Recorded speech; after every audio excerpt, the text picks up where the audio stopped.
presença. Mas Jonas fugiu da presença do Senhor, dirigindo-se para Tarsis. Desceu à cidade de Jope, onde encontrou um navio que se destinava àquele porto.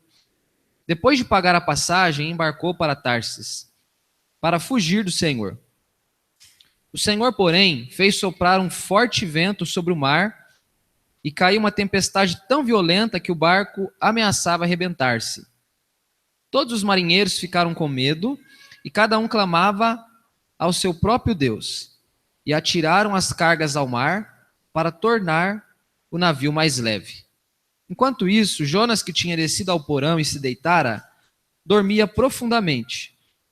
O capitão dirigiu-se a ele e disse: "Ficar aí dormindo, levante-se, clame ao seu Deus, talvez ele tenha piedade de nós e não morramos." Então os marinheiros combinaram entre si: "Vamos lançar sortes é o responsável por esta desgraça que se abateu sobre nós." Lançaram sortes e a sorte caiu sobre Jonas. Por isso lhe perguntaram: "Diga-nos, quem é o responsável por esta calamidade? Qual é a sua profissão? De onde você vem? Qual é a sua terra?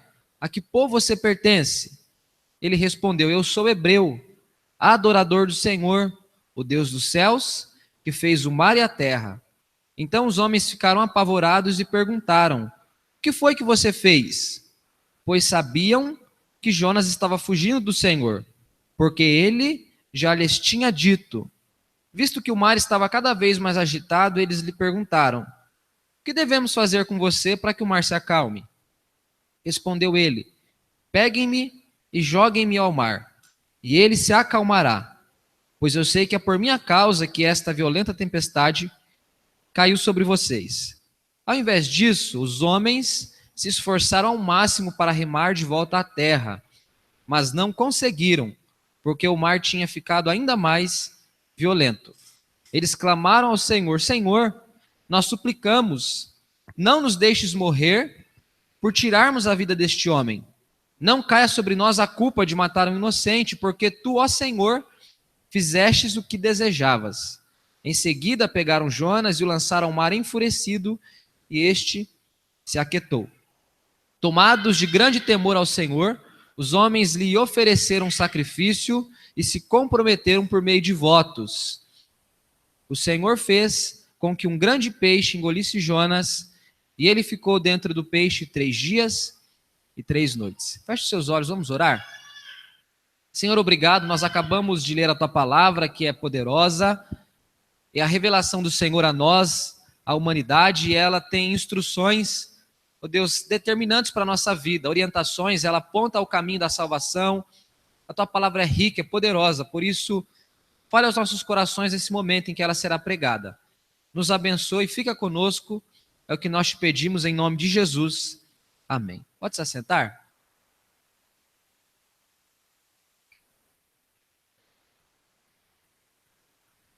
Irmãos, conhecimento e prática nem sempre são coisas unidas. Aliás, o cemitério está repleto de pessoas que tinham diversos conhecimentos e deixaram a vida sem muitas vezes praticar nenhum deles. Nem todo mundo faz aquilo que sabe, nem todo mundo vive de acordo com aquilo que sabe. Uma coisa é saber, uma coisa é conhecer, outra coisa é fazer. Muitas vezes faz-se essa cisão, essa divisão. Por exemplo, lá no cemitério tem muita gente que sabia que dirigir de forma irresponsável significar morte antes do tempo, prematura ou acidental, talvez.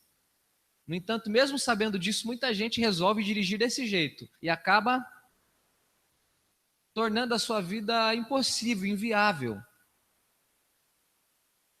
Todo mundo sabe o que deve fazer, todo mundo sabe como deve viver, mas nem sempre o homem vive como sabe, faz aquilo que sabe que deve fazer. Essa é a situação do profeta Jonas. É um livro pequeno, tem 4 capítulos, uma história conhecida ao extremo. Aliás, é um dos textos que mais é combatido, rebatido, apontado por pessoas para dizer que a Bíblia é um mito, que a Bíblia é um conjunto de fábulas, de historinhas. Até porque a gente leu aqui que esse camarada ficou 3 dias e 3 noites dentro de um peixe. Então se dizem, não, isso é impossível. Então isso aí é só uma história judaica, é só um conto judaico. O que vale mesmo é a intenção por trás da história. Muita gente tem dito isso, muita gente tem falado a respeito disso. Mas não é isso que a palavra nos ensina. Jesus fala sobre o sinal de Jonas. Ele disse que da mesma forma que Jonas havia ficado 3 dias e 3 noites no ventre do peixe, ele, o filho do homem, ficaria 3 dias morto e no terceiro dia ressuscitaria. Então o próprio Jesus afirma que Jonas foi um personagem real, ele existiu mesmo, essa história aconteceu mesmo. E Jonas é um camarada que está vivendo essa crise do saber e do fazer, do conhecer e do praticar. Quando Jonas profetizou, ele teve como companheiros os profetas Amós e Oséias. Esses 3 homens serviram a Deus na mesma época. Quem era o rei que reinava sobre o reino do norte? O rei era um homem chamado Jeroboão. Foi um tempo de grande prosperidade econômica. Tudo caminhava bem para a nação. O povo plantava, a terra produzia, a economia estava boa, não havia desigualdade de forma exagerada, as pessoas tinham aquilo que elas precisavam. Elas estavam bem financeiramente, o país estava estruturado, a política estava caminhando bem, a segurança caminhava bem, estava tudo bem, do ponto de vista terreno.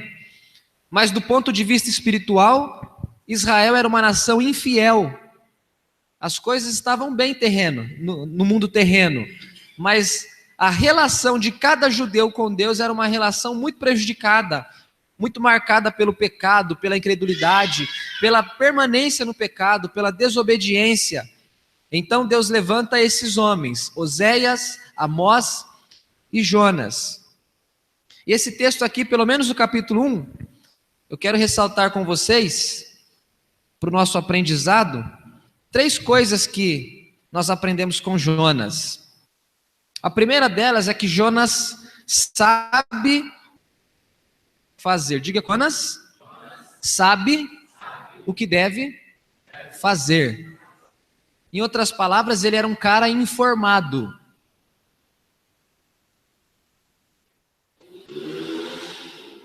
Muita gente vive com a pergunta: o que eu faço? Que profissão devo seguir?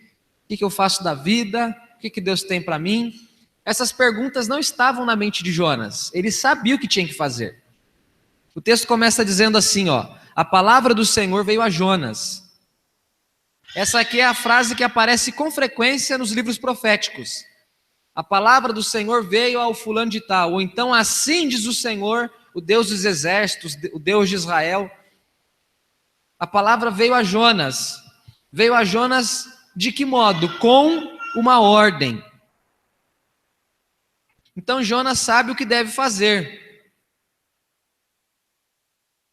Ele não precisa procurar conhecer o que deve fazer, ele já conhece, ele já sabe, ele já foi informado. Ele não é alguém que desconhece que práticas ele deve realizar. Ele sabe o que deve fazer.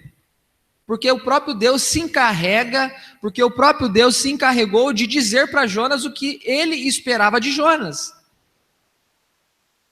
Então Deus disse para Jonas: vá à grande cidade de Nínive. E Deus dá ordem, irmãos. Deus não colocou uma opção para Jonas. Deus não disse para Jonas: Jonas, eu preciso que alguém vá até Nínive. Você se dispõe? Como é que está a sua agenda? Tem uma vaguinha aí para mim? Tem um espaço que você pode ceder para mim? Você pode cancelar algum compromisso hoje e marca para a semana que vem, que eu estou precisando de você? Não foi isso que Deus disse para Jonas. Deus não colocou uma possibilidade, Deus não colocou diante de Jonas uma escolha. Deus decretou, Deus manifestou uma ordem. Deus expressou: eu quero que você faça isso que eu vou te dizer. Deus é muito claro na missão que dá a Jonas. E é uma missão que exige obediência momentânea. É para agora. Versículo 2 diz assim, vá, depressa. Em outras palavras, Jonas, não deixa para depois, não deixa para amanhã, não deixa para a semana que vem. Eu preciso que você vá logo, é urgente, era para ontem. E Deus diz por que deve ser urgente a saída de Jonas a Nínive. Versículo 2: Vá a Nínive depressa. Nínive é uma grande cidade, pregue contra ela, porque sua maldade subiu até a minha presença. Todos os livros proféticos falam que Deus é Senhor sobre a terra, de modo que Deus julga o seu povo, mas Deus julga também todas as nações. Deus é Senhor sobre o mundo, Deus é Senhor sobre a criação, Deus é Senhor sobre os homens, e Ele é o juiz, e conforme Paulo diz no Novo Testamento, é um justo juiz, que julga com justiça.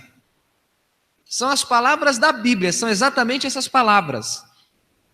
E Deus está dizendo para Jonas: eu tenho uma missão para você, a missão é urgente, e a missão que eu tenho para você, ela só existe porque existe um povo que precisa ouvir a pregação da minha palavra. Existe um povo que está vivendo de forma ímpia. Existe um povo que está repleto de impiedade, de perversidade, de maldade, de impureza. E esse povo precisa ouvir a pregação da minha palavra. Deus disse para Jonas: a maldade de Nínive subiu até a minha presença.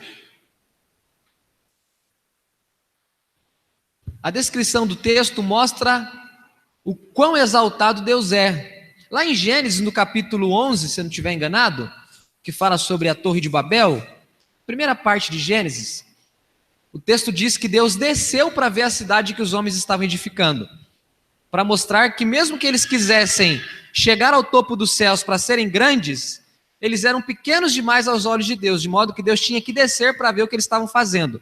É para mostrar quão grande Deus é. Aqui é a mesma ideia, só que é o contrário. Não é Deus quem desce, mas é a maldade dos homens que sobe até a presença de Deus. É uma linguagem humana, irmãos. O texto está dizendo que Deus conhecia Nínive, Deus conhecia os habitantes de Nínive, Deus sabia o que acontecia naquela cidade, e aquilo chegava à presença dele como atos de impiedade, de maldade, de perversidade, atos pecaminosos. Então por que Jonas tem que ir pregar a palavra? Porque esse povo precisa ouvir a pregação da palavra. Pregar contra ela não é levar condenação, é levar o evangelho. Não existe dois evangelhos, um evangelho que salva e um evangelho que condena. O evangelho é uma coisa só. Respostas diferentes para o mesmo evangelho. Quem responde ao evangelho é salvo. Quem não responde ao evangelho é condenado. Essa é a única diferença. Mas não tem uma palavra que salva e outra que condena. A palavra é a mesma. A resposta é você quem dá. Se você crê, você é salvo. Se você não crê, você já está condenado, diz o apóstolo João. Por isso que Deus diz para Jonas: vá a Nínive e pregue contra ela. A pregação do evangelho, irmãos, nunca é uma coisa ao nosso favor.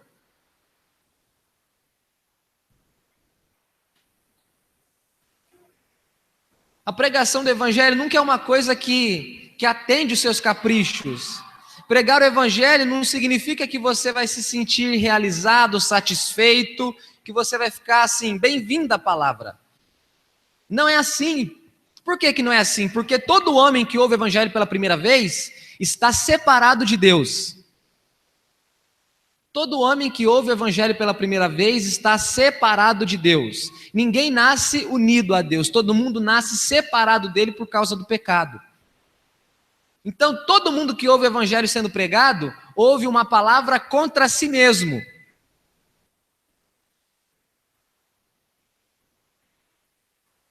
Na verdade, o evangelho primeiro agride para depois curar. Primeiro causa dor, para depois causar alívio. Primeiro ele incomoda, para depois trazer satisfação.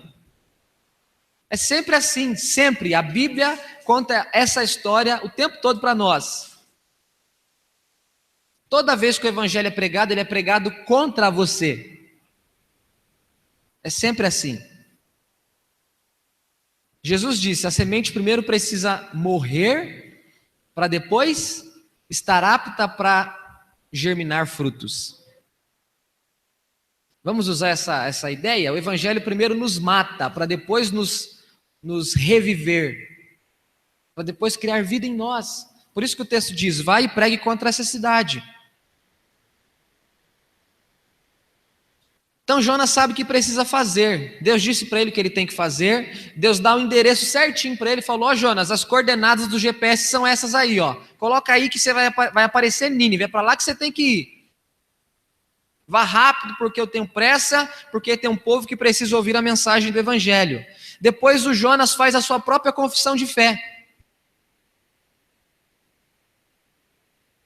Ele diz assim: eu sou hebreu, adorador do Senhor que fez os céus, a terra e o mar. Está vendo como ele sabe quem é, sabe o que tem que fazer?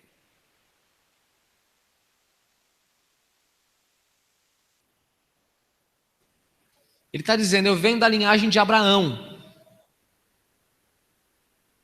E eu sou alguém que adora a Deus. E o Deus que eu adoro, ele fez céus, e fez mar, e fez ainda terra. Ou seja, o Deus que eu adoro é o Deus Criador. Então Jonas faz a sua confissão de fé. Só que Jonas vive uma cisão. Por que a gente sabe que Jonas vive uma cisão? Porque ele não faz aquilo que sabe.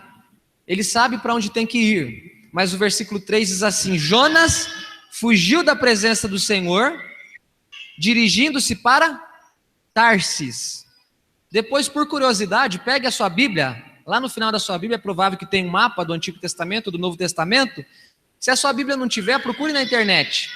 Coloque lá para você ver quão diferente é Nínive e Tarsis. Nínive está para um lado, Tarsis está para o outro lado. A ver. Nínive é a capital da Síria. É aquilo que corresponde ao Oriente Médio hoje. Está numa região bem próxima daquilo que corresponde à atual Europa. Não tem nada a ver uma coisa com a outra. É a mesma coisa que Deus falar para você assim: eu quero que você vá lá para o Rio Grande do Sul. E você vai na rodoviária e compra uma passagem para o Rio Grande do Norte. Foi isso que Jonas fez. Era para ir para um lado, ele foi para o outro. Teve nada a ver com o destino que Deus informou ele para ir. Então ele foge da presença de Deus. Ele compra a passagem, ele paga a passagem, ele embarca no navio. O texto é claro, irmãos. Qual que era a intenção de Jonas? Fugir da presença do Senhor. Abra sua Bíblia comigo lá no Salmo 139. Salmo 139.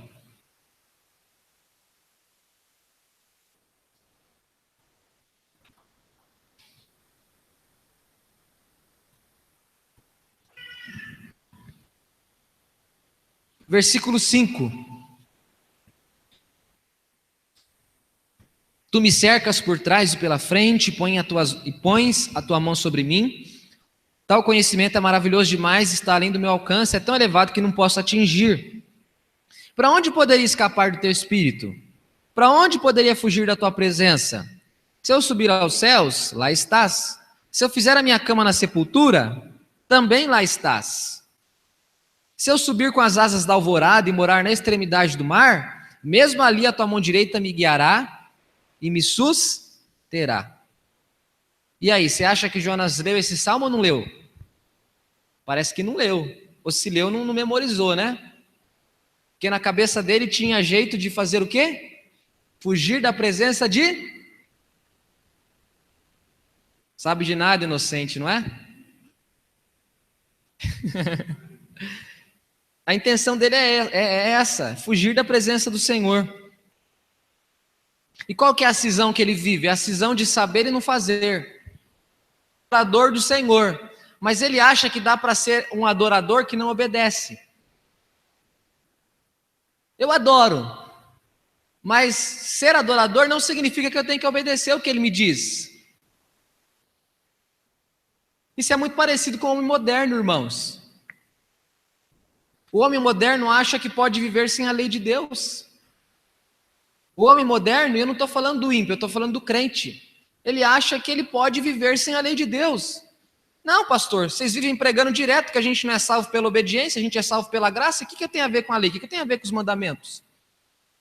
Então eu não preciso viver os mandamentos, eu não preciso obedecer os mandamentos. A graça me leva para o céu, eu não preciso fazer nada, é verdade, você não precisa fazer nada a não ser crer. O resto todo, tudo quem faz é Deus. Ele é quem oferta a graça. Você só crê. E a fé também é ele quem oferta, diz Paulo. Mas ele não anula a lei dele para a gente obedecer. Ele nunca disse que nós devemos dizer não para ele quando ele diz que é para a gente dizer sim. Jonas parece que não entendeu isso direito. Ele acha que ele pode dizer não para Deus, apesar de que ele afirma para os homens do navio que é hebreu e que, sendo hebreu, é um adorador de Deus.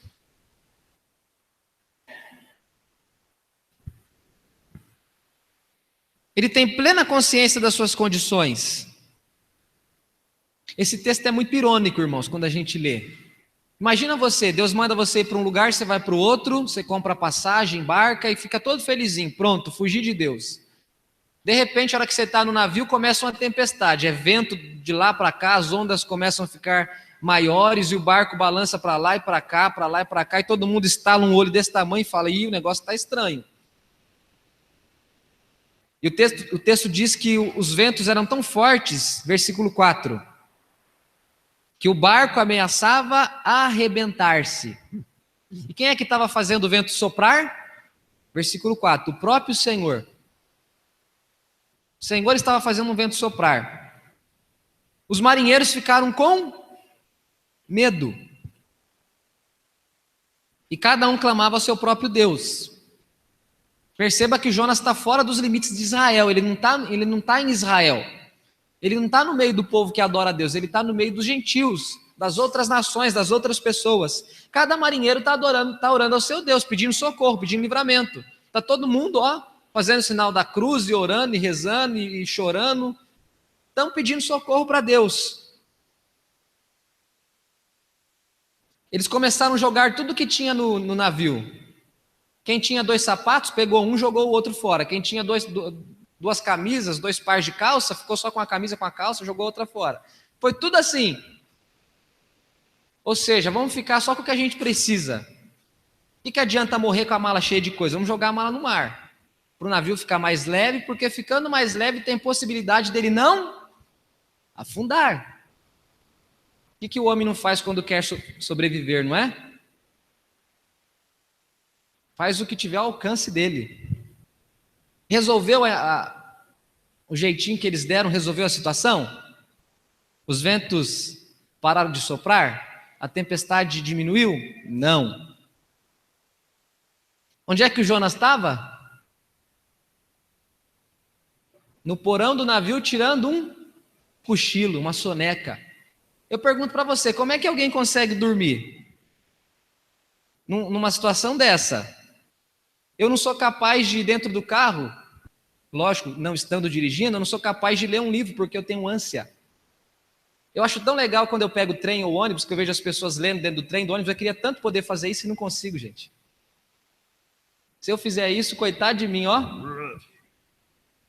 Agora você imagine num navio, ele olha para lá e para cá e o cara dormindo, tirando uma soneca numa boa. A hora que descobriram que Jonas estava dormindo, foram lá, bravo, né? Versículo 6. O texto diz que Jonas dormia profundamente, tá? Não era uma sonequinha não, com o olho aberto e outro fechado, não, era sono mesmo. O capitão dirigiu-se a ele e lhe disse, como é que você pode ficar dormindo?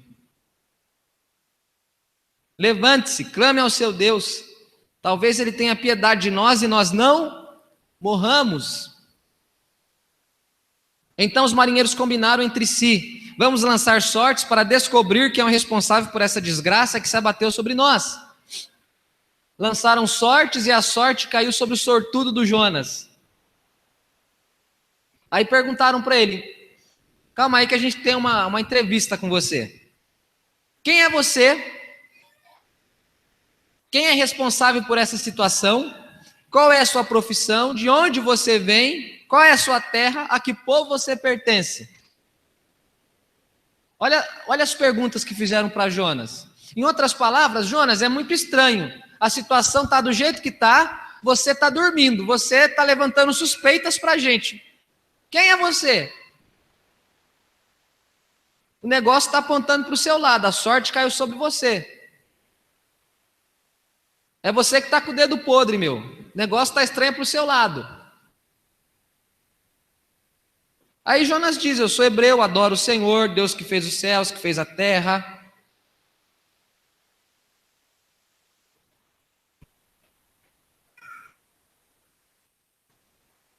E ele diz, e o versículo diz, melhor dizendo, mas eles sabiam que Jonas estava fugindo do Senhor, porque Jonas já lhes tinha dito. Olha que história, irmãos. Jonas é um homem que sabe o que tem que fazer, mas não faz o que sabe. O que esse texto ensina para nós, irmãos? Esse é um texto claramente missiológico. Ele fala da missão do homem, a missão do crente, do cristão, do líder, do obreiro. Deus nunca deixa o seu povo perdido, Deus nunca deixa o seu povo desinformado. Deus nunca diz para o povo dele: se vira aí, descubra sozinho qual é o sentido da sua vida, qual é a sua missão. Quando existe um chamado específico, Deus sempre diz qual é o chamado específico. Quando o chamado é específico, quando a vocação é específica, Deus se encarrega de dizer. Jonas sabia, ele era um profeta separado por Deus. E o texto diz o que está dizendo aqui, a história toma esse rumo. Deus continua falando com o seu povo, dando ao povo direção, orientação e missão. Deus nos diz o que precisamos saber, pois a sua lei é diretiva. A lei de Deus instrui. A lei de Deus aponta o caminho. Deixa eu te fazer uma pergunta. Você sabe o que precisa saber, não sabe?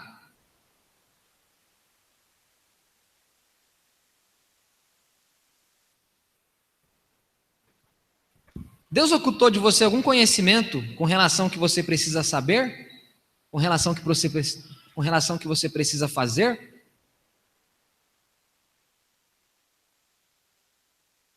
O que Jesus disse? Lá em Mateus 28, lá em Marcos 16, 15. Vão por todo o mundo e pregue o evangelho a toda criatura. Enquanto que no Antigo Testamento, Deus diz para Jonas: vai a Nínive. Enquanto que no Antigo Testamento, Deus pergunta para Isaías: Isaías, quem há de ir por nós? Quem há de ir por mim? Pelo Deus Trino. E Isaías dá uma resposta: eu vou, Senhor, me envia, aqui estou eu.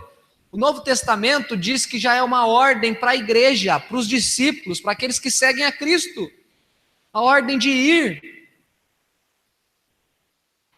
Você não precisa perder tempo tentando descobrir o que você tem que fazer. Se você é um cristão, se você conhece a Deus, se você serve a Deus, você já sabe o que precisa fazer. Você precisa obedecer a Deus, você precisa proclamar o Evangelho de Deus.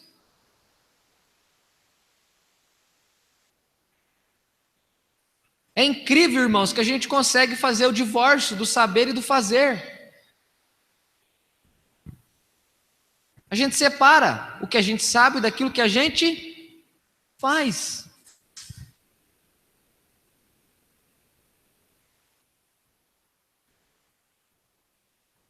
Faz o que eu faço, faz o que eu falo, o que eu mando, mas a gente separa o que a gente sabe, que se torna ordens nossas, daquilo que a gente faz.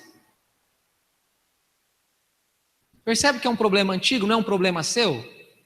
Apenas, é um problema do ser humano, é um problema do homem, da humanidade. Jonas estava fugindo, a gente sabe disso. A pergunta é: de qual ordem divina você está fugindo? De qual ordem divina você está se esquivando? Deus te mandou para Nínive. O que significa ir para Tarsis na sua vida?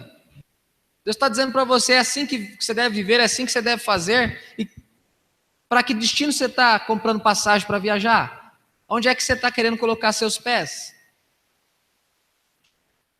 Jonas fugiu da ordem de proclamar a palavra de Deus. Será que como crentes, será que como cristãos, servos de Deus, será que nós não fugimos disso? Será que você não foge disso?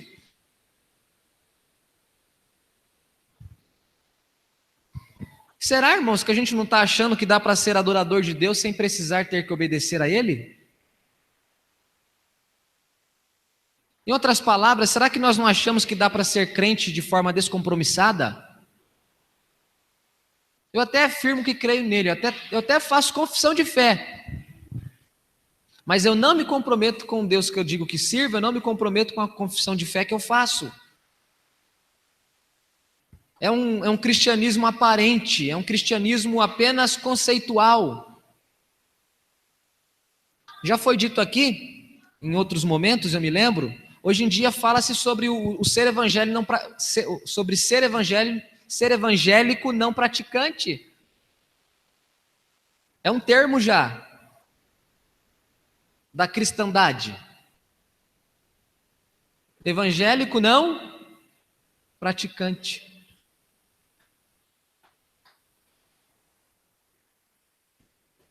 A segunda lição que o texto diz para nós. A primeira é: Jonas sabe o que precisa saber e fazer. Jonas sabe o que precisa saber e fazer. A segunda é: Jonas não faz o que sabe que deve fazer. Na primeira ele sabe que tem que obedecer, na segunda ele desobedece. A reação dele é fugir. Ele não foge inocentemente, ele paga a passagem propositalmente. E sabe por que Jonas fugiu, gente? O texto parece que não diz para a gente claramente, mas o contexto bíblico informa para a gente por que Jonas fugiu. Ele fugiu da missão de ir até a Síria. Não Síria com S, a Síria. A Síria era um império na época. Os assírios, eles eram perversos. Eles eram desumanos. Muita gente diz que foi possivelmente esse povo que criou a crucificação. Só que não chamava-se crucificação, chamava-se empalamento. Sabe o que os assírios faziam? Eles pegavam uma estaca e eles penetravam no ânus da pessoa a estaca e a pessoa morria presa nessa estaca. Isso é chamado empalamento. Esse povo, eles criaram esse método de tortura, de morte, de penalizar um ser humano. Isso foi se transformando e surgiu a crucificação. Esse povo, por várias vezes, eles trouxeram muita tristeza para Israel. Eles causaram maldade, possivelmente para a família de Jonas. Na verdade, Jonas não gostava dos assírios. Era a última nação que Jonas queria ter que ir para ela para pregar a palavra. Sabe quando você não gosta de jiló e a hora que a mesa do almoço está pronta, que tem só jiló? É mais ou menos isso que aconteceu com Jonas. Aí você fica falando: e agora? Como que eu fujo do jiló? Aí dá dor de barriga, ataca gastrite, não é? Aí é tudo.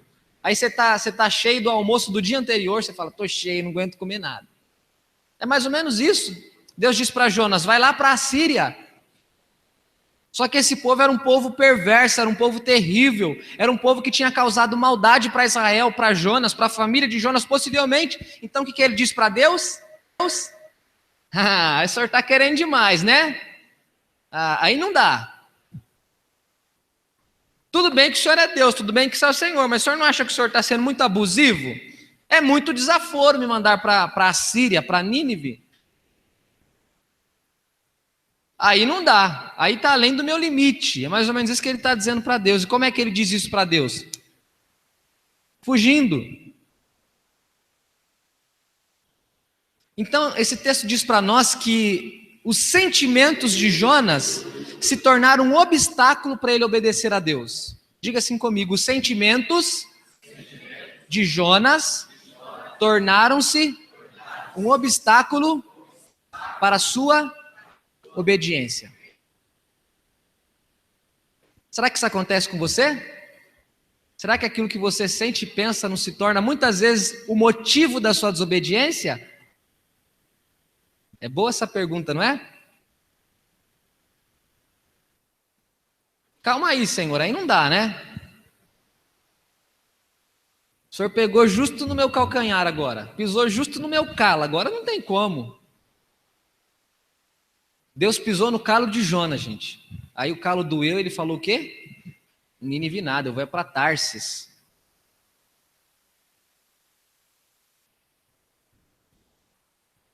Em outras palavras, a opinião de Jonas precede sua fé.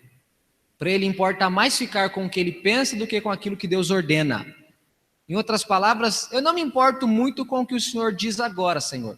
Eu me importo sim com aquilo que eu penso, com aquilo que eu sinto, com aquilo que eu acho. As minhas convicções é que são importantes agora. É isso que está acontecendo com o profeta. Humanamente falando, dá para a gente entender. É como se Deus mandasse você pregar para o assassino de alguém que você amava muito. É muito, parece, não é? Você fala assim, não dá. Manda outro, Senhor, pelo amor de Deus. Vai fazer isso comigo? O que aconteceu então? Jonas desobedeceu com prontidão, mas foi resistente para obedecer. Irmãos, desobedecer a Deus é muito fácil. Difícil é obedecer a Ele.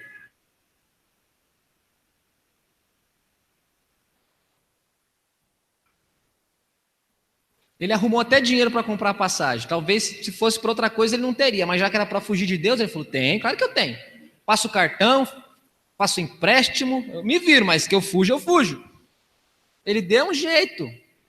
Se não consigo, quando eu quero uma coisa eu consigo o que eu quero, é mais ou menos assim. Para obedecer foi uma dificuldade terrível. Vocês conhecem o restante da história? Ele obedece depois, não obedece? Entre aspas. Ele desobedece com prontidão, mas resiste em obedecer.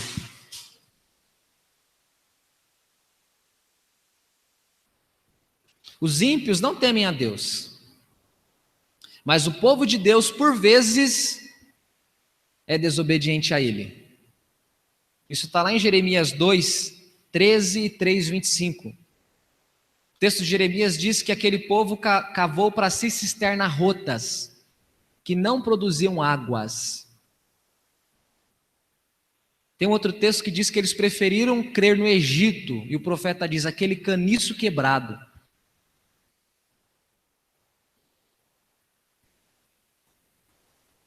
Os ímpios não temem a Deus. Vários salmos dizem isso. Aos olhos do ímpio é inútil temer ao Senhor, mas os justos encontram prazer em fazer a sua vontade. A pergunta que a gente precisa fazer é: como é que nós reagimos diante daquilo que nós devemos fazer? Como é que anda a sua profissão de fé? O que você tem feito com todo o conhecimento que você tem sobre Deus? Você conhece a Deus? O que você tem feito com a vontade de Deus, que Ele está deixando clara para você, está posta diante dos seus olhos? O que você está fazendo com a palavra revelada? Porque a gente conhece a Deus andando com Ele e através da palavra. A palavra diz que a gente tem que andar com Ele. A palavra expressa a vontade dele para nós. Jonas não faz o que sabe que deve fazer. O que você tem feito com o que você sabe? O que você tem feito com o que você sabe? Sabe aquela sensação que os estudantes têm? Eu acho que vocês já tiveram essa sensação. Eu tive muitas vezes de estudar a matéria na escola e depois você pensar, isso aqui serve para quê? O que isso aqui vai me ajudar? Já pensou assim alguma vez? Parece que a gente faz isso com a fé. A gente vai ficando cheio, gordo, pleno de saber, de conhecimento, de informação, de tudo, de tudo, de tudo, de tudo. A gente sabe falar o Salmo 23 de cor, a gente sabe orar a oração do Pai Nosso. Alguém conta pra gente que está aflito, que está doente, que está desesperado, que está amargurado, a gente sabe o que dizer, crê em Deus, confia em Deus, não perca a esperança não, siga em frente, fica firme, vai passar. A gente sabe dar conselho, a gente sabe versículo, a gente sabe um monte de coisa. Mas o que a gente faz com tudo isso que a gente sabe? O problema do profeta parece ser esse. Ele não está perdido quanto a saber o que fazer. Ele está dividido porque não quer fazer o que sabe. E a terceira lição do texto é o Deus que Jonas desobedece. O texto fala sobre Deus.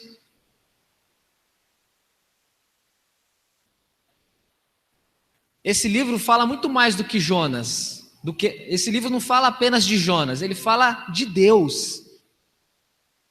De Deus. Quem é Deus aqui? Ele é alguém que nunca fica à mercê de nada e de ninguém, ele sabe todas as coisas. O profeta achou que estava fugindo de Deus e Deus sabia onde é que Jonas estava. Deus sabia qual era o barco certinho, gente. Deus falou, te achei, ó, você está no barco tal. Tempestade no mar, e vento, Deus não fica à mercê de nada, não é possível se esconder dele, ele tem domínio sobre toda a situação e sobre toda a circunstância, ele é Senhor sobre a criação, ele fez o mar, leia Gênesis 1, ele criou céus, ele criou a terra, ele criou vento, ele criou água, ele criou tudo. Ele diz para o vento, está na hora de você trabalhar, o vento trabalha. Mar, está na hora de você trabalhar, o mar trabalha. Peixe, aparece aí que está na hora de você jantar, e o peixe janta. Ele manda na criação, ele ordena, ele tem poder sobre tudo. O curioso é que o mar obedece a Deus, o vento obedece a Deus, o peixe obedece a Deus e o profeta... Que coisa, hein? Perder por um peixe... A natureza obedece a Deus, irmãos. E os homens dizem não para Deus. Deus manda o mar ficar quieto, o mar fica quieto. Deus fala para você, faça isso, viva assim. Você tem a cara de pau de falar não para Ele. A gente fala sem ficar vermelho ainda. A gente fala na maior maciota. Olha o Deus a quem esse homem serve. Ele é temido pelos homens. Os homens viram que o mar estava agitado, que a tempestade estava brava. O que eles disseram para Jonas? Cara, ora o seu Deus, por favor, para ver se ele te responde. Porque a gente está aqui orando, rezando, o joelho está até doendo de tanto ficar de joelho, mas não aconteceu nada. Fala com o seu Deus, ora ao seu Deus para ver se alguma coisa muda. Os homens que estão no navio, irmãos, eles... Versículo, cadê? Deixa eu achar aqui. 14, eles clamaram ao Senhor, Senhor, suplicamos, não nos deixe morrer por tirarmos a vida desse homem. Não caia sobre nós a culpa de matar o inocente, porque tu, ó Senhor, fizestes o que desejavas. Em seguida pegaram Jonas e o lançaram ao mar enfurecido, e este se aquietou. Tomados de grande temor ao Senhor, os homens lhe ofereceram sacrifício e se comprometeram por meio de votos.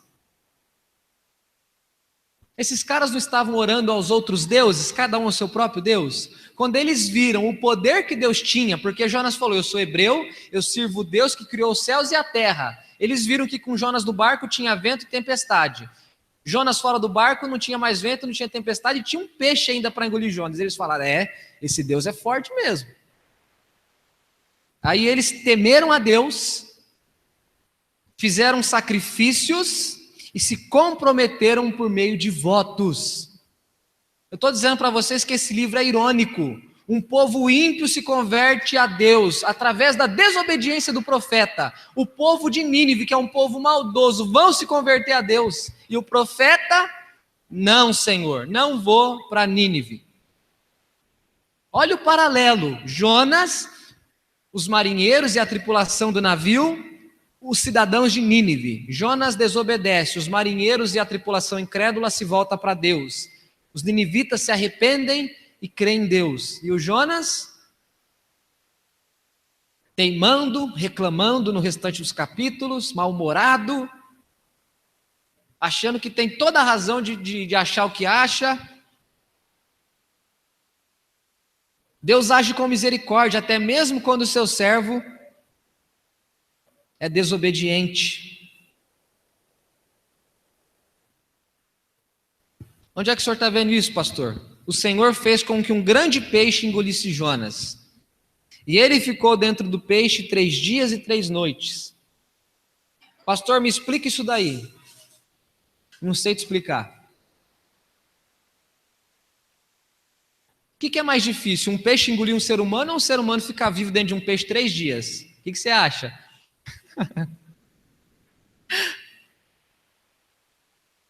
Ele fica dentro do peixe 3 dias e 3 noites, irmãos. E você conhece o final da história? Jonas morreu na barriga do peixe? Olha como Deus é gracioso, mesmo com um servo desobediente. Mesmo com Jonas desobedecendo a Deus, Deus manifesta a graça. E quando Jonas fica dentro do peixe, que tempo bom para Jonas pensar na vida foi aquele tempo, hein?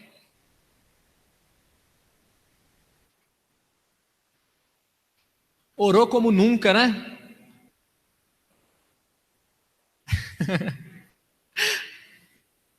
Pensou na vida, pensou que desobedeceu. Escreve até um salmo, uma canção. Isso aqui é um salmo, apesar de não estar no livro dos Salmos,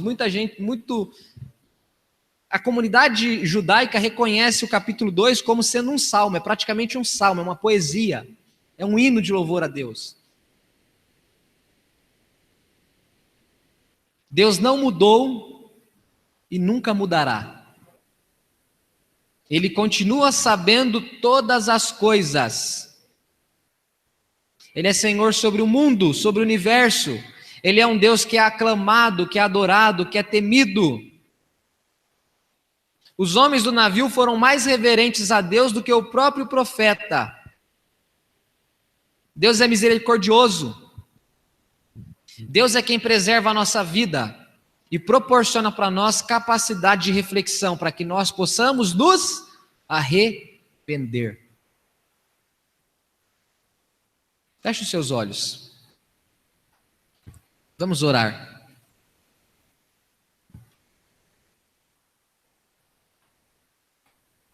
Você sabe o que deve fazer. Deus deixou a Bíblia, a palavra revelada. A pergunta urgente é: você está fazendo o que sabe que deve fazer? E por favor, não me entenda como alguém legalista que só está dizendo tem que fazer, tem que fazer, tem que fazer, tem que fazer, tem que fazer. Não. É porque nós somos salvos para a obediência. Nós somos salvos para a obediência. No começo eu disse que a lei não está anulada para nós. Não é porque nós somos salvos pela graça que Deus diz para a gente assim: jogue a minha lei fora e viva do jeito que você quiser. Não. Nós somos salvos para a obediência. Nós somos salvos para cumprir a vontade de Deus, o desejo de Deus. Vamos orar.